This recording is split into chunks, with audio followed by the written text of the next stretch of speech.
galera, eu sou o Lucas. Eu sou a Bia. Estamos aqui para mais um vídeo do canal Filhos da Luz. Então, antes da gente começar a nossa recapitulação dessa semana que passou, deixa rolar, clássico, um minutinho para você fazer a sua oração e se preparar. Então, um minuto rolando para você.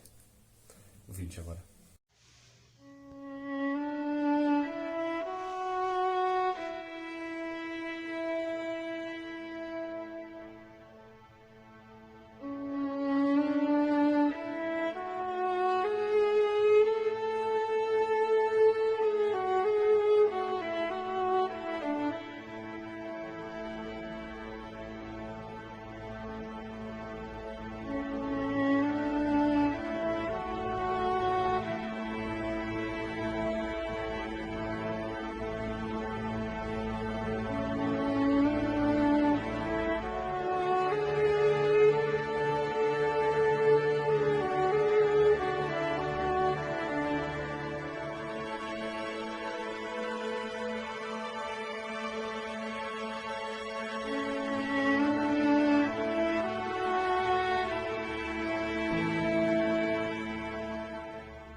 Voltamos, pessoal.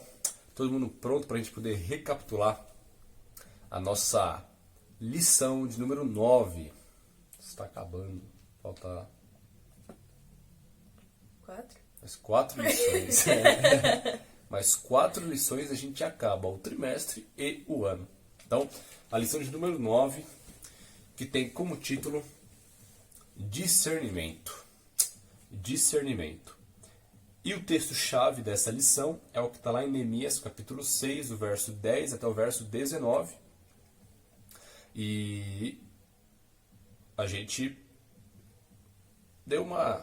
destacamos um desses versos, dentre o 10 até o 19, que é o verso 16, que a gente escolheu destacar para vocês. A gente não escolheu, né? Foi Deus que... Mas vocês entenderam a situação. Verso 16, Neemias 6,16, que diz o seguinte: Sucedeu que, ouvindo, todos os nossos inimigos temeram, todos os gentios, nossos circunvizinhos, e decaíram, muito no seu próprio conceito, porque reconheceram que por intervenção de nosso Deus é que fizemos essa obra. Reconheceram que por intervenção de nosso Deus é que fizemos esta obra. Então até os inimigos entenderam que aquela obra que Neemias tinha feito vinha de Deus. Fica o texto-chave. Para a gente começar a nossa recapitulação, a gente deixa a música no começo. O pessoal já ouve, se você quiser dar uma pausa no vídeo, mas não deixe de ouvir a música. A música é de Leonardo Gonçalves. Música Eu Me Rendo, tá? E, música Eu Me Rendo, do Leonardo Gonçalves, tá bom? Dá uma pausa no vídeo se você quiser, ouve a música, ou então você assiste a recapitulação e ora no final e ouve a música, mas não deixe de ouvir essa música. Eu Me Rendo, Léo Gonçalves. Tem no Spotify, tem onde você quiser, beleza? Perfeito. Então vamos lá, discernimento, lição 9 do último trimestre de 2019. A pergunta que a gente solta aqui para vocês é: qual seria a pior cegueira que existe? O pior tipo de cegueira? A mais perigosa. A mais perigosa. Mais perigosa? A cegueira mais perigosa. Não precisa ser a cegueira que... Qualquer tipo. Qualquer tipo, né? Eu acho que é que você não enxerga o que a outra pessoa tem a ver com você, sabe? Uhum. A pessoa, sabe, você percebe que ela quer fazer algum mal com você, mas você fica tipo, não. Ah, tá. Então é tipo uma... Não, isso daí não é... Porque é uma diferença entre você ser... você ser muito inocente, muito... Como o pessoal fala? Assim, aí fora que eles falam, quando a pessoa ela é muito... É pura, mas ela é muito ingênua. Então a diferença entre ser ingênuo e ser manso, né? E ser calmo, e ser pacífico, são coisas diferentes. Acho que você se refere à questão da cegueira que deixa as pessoas serem ingênuas. a ponto de não perceber o mal, de não perceber os planos do inimigo, das pessoas que estão contra nós. Realmente, eu também acho que essa é mais perigosa cegueira, e a lição ela trouxe um pouco sobre isso. Ela cita isso, né? Ela fala sobre isso, ela fala justamente sobre essa cegueira espiritual, no âmbito espiritual, de você não entender as coisas, não entender o grande conflito que a gente vive, não conseguir enxergar os dois lados, os dois opostos, que foi o grande problema. É você ser cego espiritualmente, você não enxergar as coisas da forma que Deus quer que você enxergue. Né? Você, como se tivesse um véu na sua frente, você não entende, você não vê, você não percebe as coisas. Assim como um cego de nascença, ou que fica cego fisicamente, ele não enxerga o que está na frente dele. Exatamente assim, ele vê tudo escuro, ou ele vê tudo borrado. O cego espiritual é a mesma coisa. Ele não vê, ele vê tudo borrado, ele vê tudo escuro, ele não consegue discernir, que é o tema da lição. Ele não consegue discernir uma coisa da outra. Se você pega duas pessoas na frente de um cego físico, ou ele vai ver tudo escuro, ou ele vai ver tudo embaçado. Vai ver vulto. Vulto. Mas cego de verdade, não é aquele que tem um pouquinho, não, cego mesmo. Você bota duas pessoas na frente dele, ele não vai saber discernir qual que é qual. A vida espiritual é uma coisa, você tem dois lados, e o cego não vai saber discernir qual que é qual. Né? Então, realmente a cegueira espiritual é a mais perigosa, porque se a gente não enxerga, a gente não sabe para qual caminho a gente está indo. A gente não sabe a direção. Exatamente. E se a gente está andando sem direção, a gente está andando para o lado que nós não andaríamos. Que não deveríamos andar. Não deveríamos andar. E que a gente não ia andar se a gente enxergasse de verdade. Entendeu? Então, para a gente começar, entenda que a cegueira mais perigosa que existe é a espiritual. Porque ela fecha os nossos olhos, a gente não entende as coisas que acontecem. A gente não entende o grande conflito. Uma vez que, pensa numa guerra, você tem o general X e o general Y.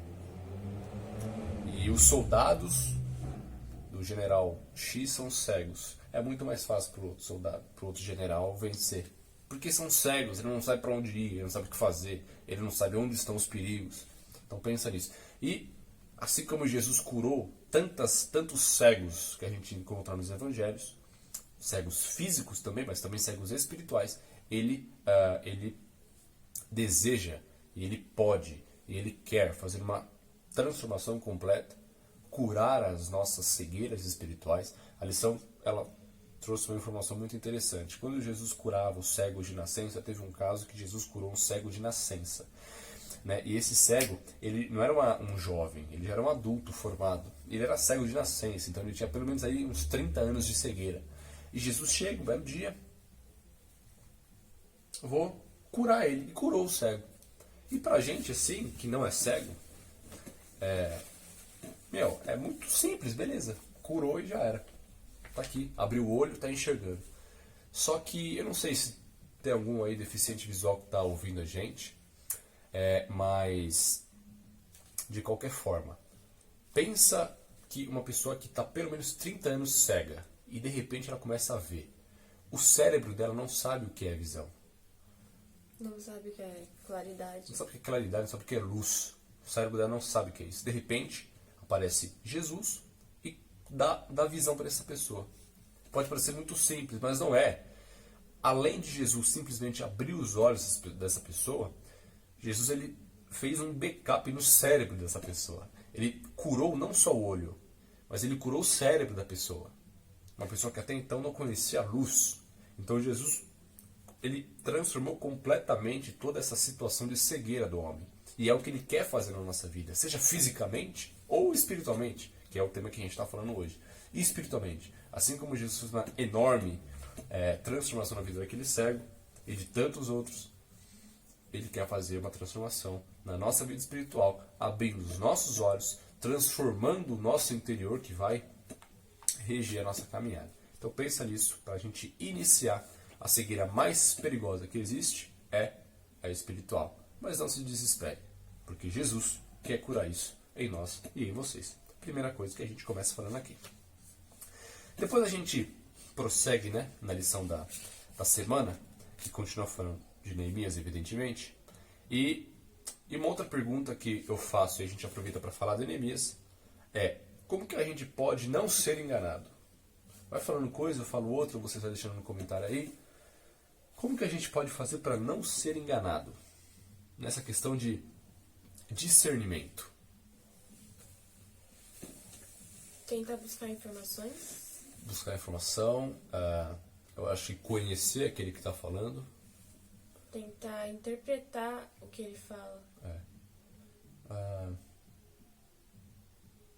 Pensar, não ir por impulso. Sabe? Às vezes vai uma proposta, faz isso aqui, pum, vou, pá, fez. Você pensar, ser racional também. Bom, eu acho que são lógico, e com certeza que você está em contato com Deus e pedir conselho para Deus antes de fazer as coisas. Porque Ele vai te guiar, faz isso ou não faz isso. E na história de Neemias a gente vê, a gente está comentando na semana passada, que muitos inimigos dele tentaram ir contra ele, né? E parecer amigo dele, para trazer ele para mais perto e dar cabo nele e acabar com toda a obra. Então, profetas falsos com profecias falsas apareceram para Neemias falando coisas, não, porque faz isso, porque Deus me mostrou uma coisa, porque aquilo, blá, blá, blá. Então, pessoas que surgiram perante Neemias dizendo que eram enviadas de Deus, que eram profetas de Deus e que tinham uma informação para dar para Neemias. Só que, na verdade, era tudo fingimento, era tudo mentira, era tudo balela. Era tudo para matar Neemias, para acabar com a missão de Neemias, né? E graças a Deus, Neemias não caiu nessa. Graças a Deus ele teve esse discernimento, inspirado por Deus, obviamente. E ele não caiu nessa tramóia. Ele não caiu nessas enganações. E uma coisa que a lição fez questão de destacar é que Neemias ele levou em consideração, porque Deus tinha falado uma coisa: faz isso. E aí surgiu um profeta falando outra coisa. Então aquele profeta que havia surgido, ele falava contrário ao que Deus havia dito. E isso para Neemias já foi um... Espera aí que tem coisa errada aí. Então Neemias ele levou em consideração primeiro aquilo que Deus tinha falado, para depois filtrar o que o profeta tinha dito. Então é o que nós fazemos hoje. Para a gente, um dos pontos para a gente ver se um profeta é verdadeiro, se pessoas que surgem para nós com profecias e falam, e para a gente ver se essas pessoas são verdadeiros profetas, uma das coisas, talvez uma das principais coisas, é você ver se aquilo que ela fala não vai de encontro, não vai contra o que Deus falou, através da Bíblia, através, não sei como que Deus falou com você, mas cuide para você não cair em papinho de gente que contradiz aquilo que Deus falou, que foi o risco que Neemias correu, mas graças a Deus ele não caiu. Primeira coisa que a gente vê na história de Neemias, ele não caiu em profecias falsas, em fingimentos, porque ele considerou primeiro o quê? O que Deus tinha falado. O que Deus tinha falado. Primeiro isso, depois a gente filtra o que as pessoas falam. Nós temos outros exemplos na Bíblia de pessoas, de profetas, que não tiveram discernimento. Então a gente tem Noé. Noé foi chamado por Deus, salvou ali a humanidade da destruição, só que Noé relaxou. E teve um dado momento que Noé se embriagou, ficou bêbado e fez besteira. Nós temos também Elias, que também foi um grande profeta e acabou fazendo coisas erradas. Então, temos profetas que fizeram coisas incríveis, que tiveram discernimento, mas relaxaram. Mas, um momento ali, escorregaram. Com Neemias, foi diferente. Neemias ele foi inspirado, ele foi levantado, ele teve discernimento, só que na hora que ele poderia ter escorregado e relaxado, ele não relaxou. Ele continuou ali, firme. Né? Ele continuou na missão, naquilo que ele tinha que fazer. Né? Ele não se deixou levar pela situação, pelas circunstâncias, pelo ódio das pessoas que estavam ao redor, pelos convites que as pessoas faziam, que os profetas faziam. Né? E Neemias entendia, aquilo que ele entendia, que pelo fato de ele estar cumprindo a missão que Deus havia dito para ele, o diabo não estava contente com isso. Até falamos isso algum tempo atrás, não sei se foi na lição passada, mas com certeza nós já falamos aqui. Se a gente está andando no caminho que Deus tem preparado, que Deus mandou a gente seguir, é lógico que o inimigo não está contente com isso. E é lógico que ele vai tentar destruir, que ele vai tentar parar. É lógico. Tenha toda a certeza. E aí entra o discernimento. E aí entra a ajuda de Deus, porque aquele que manda a gente fazer se coloca à disposição para ajudar a gente a fazer. E se coloca à disposição para nos dar sabedoria, para nos dar entendimento, para nos ajudar a não cair nos fingimentos, nas enganações do inimigo por meio de falsos profetas, de falsos mensageiros, de pessoas maldosas, e seja lá o que for. Que foi o que Neemias fez. Como Noé relaxou, Elias relaxou, Neemias não. Neemias não relaxou. Ele se manteve em contato, ciente da situação, ciente de que o inimigo estava furioso com ele, mas ele tinha uma missão a ser cumprida. Lembra de Ono, do Vale de Ono, que falamos semana passada. Ele não se deixou levar pelo papinho, pelo convite agradável, nossa, são meus amigos, tal. Ele se manteve focado na missão, ciente do que estava acontecendo e sempre em contato com Deus, para que Deus desse sabedoria para ele saber conduzir a situação. Então, lembre-se que Neemias não vacilou. Ele entendia que se estava difícil é porque ele estava no caminho certo, que o inimigo estava furioso com ele. E então ele continuou a sua missão. E no final dessa missão de reconstruir os muros de Jerusalém, os próprios inimigos viram, como falamos no texto, os inimigos viram que Deus estava com eles. Então, porque Neemias foi firme, os inimigos viram o tamanho do Deus de Israel, o tamanho do Deus de Neemias. Então, fique firme na missão, não relaxe, foco, força, fé, comunhão com Deus, contato com Deus, primeiro aquilo que Deus falou, aquilo que Ele mandou, e depois as pessoas, depois o que eles falam. Né? Muito bem. Então nós precisamos aí de discernimento para cumprir a nossa missão, como Neemias teve, e tantos outros profetas também tiveram, discernimento para cumprir a missão, para saber quais conselhos atender, quais profetas ouvir, o que fazer, o que não fazer, tomar cuidado com as distrações. Lembre-se, a missão de Deus não é fácil. Quando Deus manda a gente fazer uma coisa, automaticamente, quando a gente aceita fazer essa coisa, uma legião de inimigos se levanta. E não é fácil. Por isso a gente tem que estar em contato com Deus, para a gente ter discernimento, para a gente cumprir a missão. E a lição trouxe, para a gente ir caminhando para o fim, ela trouxe aqui 7 passos para a gente poder identificar um profeta verdadeiro. Então, você lê os ímpares, eu leio os pares. Então, 7 passos para você identificar um profeta verdadeiro. Primeiro, ele lhes dirá tudo o que eu lhe ordenar. Primeira coisa, ele fala por Deus, inspirado por Deus, através de Deus. Ele fala o que Deus mandar falar. Segundo passo, ele fala de acordo com a lei e o testemunho, ou seja, ele fala de acordo com a palavra de Deus. Não fala nada que isso aqui não fala. Ele não levanta um novo evangelho, ele não fala coisas que contradizem a Bíblia, então ele fala conforme aquilo que Deus já falou e que a gente citou aqui. Terceiro passo. Se aquilo que profetizou se realizar. Então aquilo que esse profeta fala que vai acontecer, acontece de fato. Esse é um ponto importante, mas calma, que tem coisa pela frente. O passo quarto é um texto de Mateus que fala: vocês os reconhecerão por seus frutos. A vida desse profeta mostra que ele é um cristão. Ele aparenta ser um cristão, um seguidor de Cristo, as atitudes dele. Quais são os frutos desse profeta? Passo 5. Mas quem profetiza o faz para a edificação, encorajamento e consolação dos homens. Quem profetiza edifica a igreja.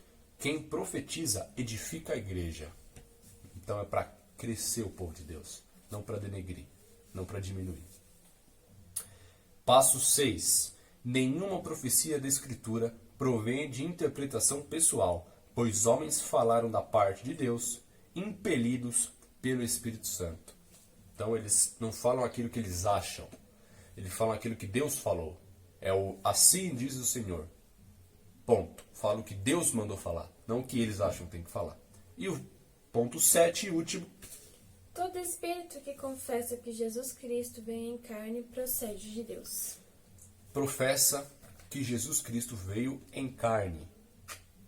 Pensa nisso. Se você quiser, volta ao vídeo, veja os 7 passos com calma e fique atento. Peça sempre orientação para Deus, para Ele te ajudar a discernir esse grande conflito que nós estamos enfrentando. Aproveitando o grande conflito e falando de profecia, deixamos aqui a recomendação de um livro muito interessante de Ellen White.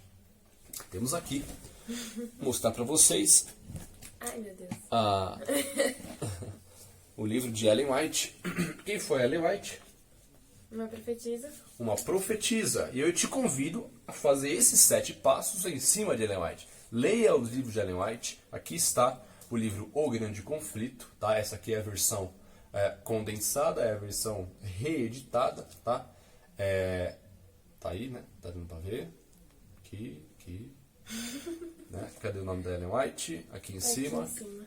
Tá aqui, Ellen White. Tá? A outra tá pra melhor. Parte de dentro também. Essa aqui é a capinha daqui. Aqui tá O Grande Conflito. Um livro interessantíssimo para você ler, que vai te ajudar a ter mais discernimento, tá? Inclusive a gente vai ler esse livro e é extremamente interessante. Então nós te convidamos a ler esse livro, tá? Comprar ou pedir emprestado, se precisar, e a gente dá para vocês, a gente ajuda vocês. Ou essa versão aqui mais reeditada, ou a antiga, né? De qualquer forma, as duas você encontra no site cpb.com.br, que a gente vai deixar aqui na descrição, tá bom? Então, O Grande Conflito, Ellen White, Profetisa do Senhor. Leia Ellen White, pesquise sobre Ellen White, sobre a vida dela, e veja se ela se enquadra nesses 7 pontos que a gente falou para vocês, tá bom? E, então, que a gente sempre se lembre de termos contato com Deus, termos comunhão com Deus, para termos discernimento, para a gente poder encarar esse grande conflito da forma que Ele deseja, e não cair em tramóias pagãs, em falsos profetas, em pessoas que só falam, que aconselham, não inspirados por Deus, mas pelo inimigo, que só querem derrubar, que só querem destruir. Lembre-se, contato com Deus, para a gente poder vencer essa batalha, para a gente vencer esse grande conflito. Lembre-se, discernimento. Quem dá é Deus. Lembre-se de Neemias, tudo que ele fez e o que Deus nos convida para fazermos. Vamos orar? Vamos. Oremos. Feche seus olhos. Senhor nosso Deus, te agradecemos, ó Pai, por este vídeo, por essa recapitulação, e pedimos, Pai, por favor, que o Senhor venha dar-nos discernimento para a gente poder enfrentar este grande conflito ao teu lado, para a gente sair vitorioso com Cristo Jesus. Perdoa os nossos pecados, abra os nossos olhos, cura a nossa cegueira diariamente e ajuda-nos, Pai, a caminharmos para o céu, para cumprir a missão que o Senhor nos deixou, principalmente a de levar pessoas para o céu. Ajuda a gente a cumprir as missões que o Senhor nos dá nesta terra e a termos discernimento para não cairmos nas histórias do inimigo motivado pelos seus falsos profetas e falsos mensageiros. Que a gente confie só no Senhor, só no que o Senhor disse por meio da Bíblia, por meio dos teus profetas, de Ellen White, de tantos outros que encontramos na Bíblia. Ajuda-nos, Pai, a caminharmos por caminhos corretos. Abra os nossos olhos todos os dias. Em nome de Jesus. Amém. Amém. Então, para a gente fechar o nosso texto-chave, Efésios 5:8. Pois outrora erais trevas, porém agora sois luz no Senhor. Andai como filhos da luz. Que você tenha uma excelente semana. Que Deus te abençoe. Um grande beijo. Fica com Deus. A gente se vê na semana que vem.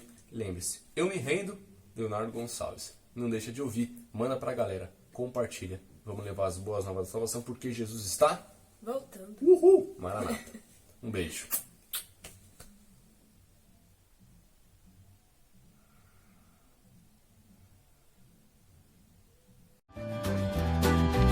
Thank you.